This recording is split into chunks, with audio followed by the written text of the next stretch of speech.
আমি ছবি তুলে নিয়ে আসলাম বাচ্চাটার পায়ে এবং হাতে মহিলাদের চুল আছে। এই দেখেন আমি ছবিটা তুলে নিয়ে আসলাম, আপনারা যদি দেখেন তাহলে এই দেখেন বুঝতে পারবেন। এই দেখেন পায়ে একটা বড় মহিলাদের চুল। রাত 11টা পর্যন্ত খোঁজাখুঁজির পরেও ফাহিমকে পাওয়া যায়নি। আমরা গতকালে যে জায়গাটা খুঁজেছিলাম ফাহিমের বাসার ঠিক পশ্চিম সাইডের একটি জলাশয়ে, কিন্তু আজকে সকালে ফাহিমকে পাওয়া গিয়েছে বাসার পূর্ব সাইডে একটি বাঁশঝাড়ের নিচে পরিত্যক্ত একটি খাদে।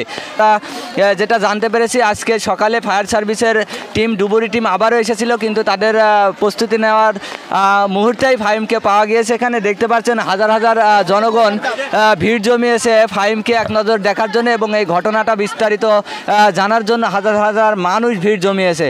এবং পরবর্তীতে কি হয়, আইনিভাবে কি ঘটে, সেটাও আপনাদেরকে আমরা আমাদের ভিডিওর মাধ্যমে জানিয়ে দেব। বাচ্চাটা হারায় গেছে কালকে বেলা 2টার দিকে। পানিতে পড়ে মারা গেলে অনেক ফুলে যেত, সাদা হয়ে যেত। আমি এইমাত্র দেখে আসলাম, বাচ্চাটা মনে হচ্ছে সকালের দিকে মরা। আর আমি ছবি তুলে নিয়ে আসলাম বাচ্চাটার পায়ে এবং হাতে মহিলাদের চুল আছে। এই দেখেন আমি ছবিটা তুলে নিয়ে আসলাম, আপনারা যদি দেখেন তাহলে এই দেখেন বুঝতে পারবেন। এই দেখেন পায়ে একটা বড় মহিলাদের চুল, এই দেখেন হাতে একটা মহিলাদের বড় চুল।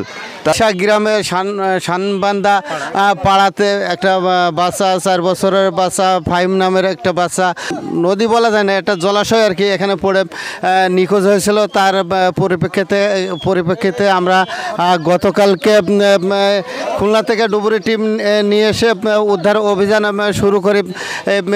রাত 9টা থেকে আনুমানিক রাত্র 11টা পর্যন্ত আমরা উদ্ধার কার্যক্রম পরিচালনা করি এবং আজকে সকাল থেকে পুনরায় উদ্ধার কাজ পরিচালনা করার জন্য আমরা খুলনার একটি ডুবুরি ইউনিট, আলমডাঙ্গা ফায়ার স্টেশনের একটা ইউনিট, মোট 2টা ইউনিট মিলে আমরা সকালে ঘটনাস্থলে উপস্থিত হই এবং উদ্ধার অভিযান পরিচালনা করার জন্য প্রস্তুতি নিই। এর মধ্যে জানতে পারি যে পার্শ্ববর্তী বাঁশের বাগানের একটা গর্ত থেকে তাকে ভাসমান অবস্থায় জনসাধারণ উদ্ধার করছে।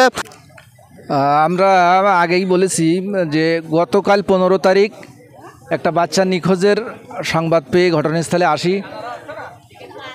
স্থানীয় জনসাধারণের ধারণা বা তারা আমাদেরকে যেটা জানিয়েছিলেন যে একটা জলাশয়ে বাচ্চাটি পড়ে গেছে। তো আমরা স্থানীয় জনগণের সহযোগিতায় আমাদের নিজেদের মতো করে আমরা চেষ্টা করেছি এবং সাথে সাথে আমাদের ডুবুরি ইউনিটকে খুলনা খবর দিয়েছি। ডুবুরি ইউনিট রাত 9টার সময় এসে পৌঁছাইছে এবং 9টার থেকে রাত 11টা পর্যন্ত আমরা ওই জলাশয়ের তল্লাশি করেছি, এক চিরুনি অভিযান চালিয়েছি, কিন্তু কোনো রকম বাচ্চাটাকে পাওয়া যায়নি। তখন থেকেই আমাদের ধারণা হচ্ছিল যে হয়তো বাচ্চাটা জলাশয়ে পড়েনি, কারণ প্রত্যক্ষভাবে কেউ দেখেনি যে বাচ্চাটা জলাশয়ে পড়ে গেছে। তো আমরা যেহেতু আমাদের ডুবুরি খুব দক্ষ ডুবুরি, তো আমরা যখন ছোট্ট জলাশয়ে আমরা যখন পাচ্ছি না, তখন আমাদের ধারণা ছিল যে হয়তো এই জলাশয়ে পড়ে নেই। তারপরেও আমরা আমাদের গতকালকে রাত্রে 11টার সময় আমরা উদ্ধার অভিযান স্থগিত করেছিলাম এবং জানিয়েছিলাম যে আজকে সকালবেলা এসে আবার আমাদের উদ্ধার অভিযান চালাবো। সেই মোতাবেক আমরা ঘটনাস্থলে আজকে সকালে এসে পৌঁছাইছি এবং উদ্ধার অভিযানের প্রস্তুতি নিচ্ছিলাম।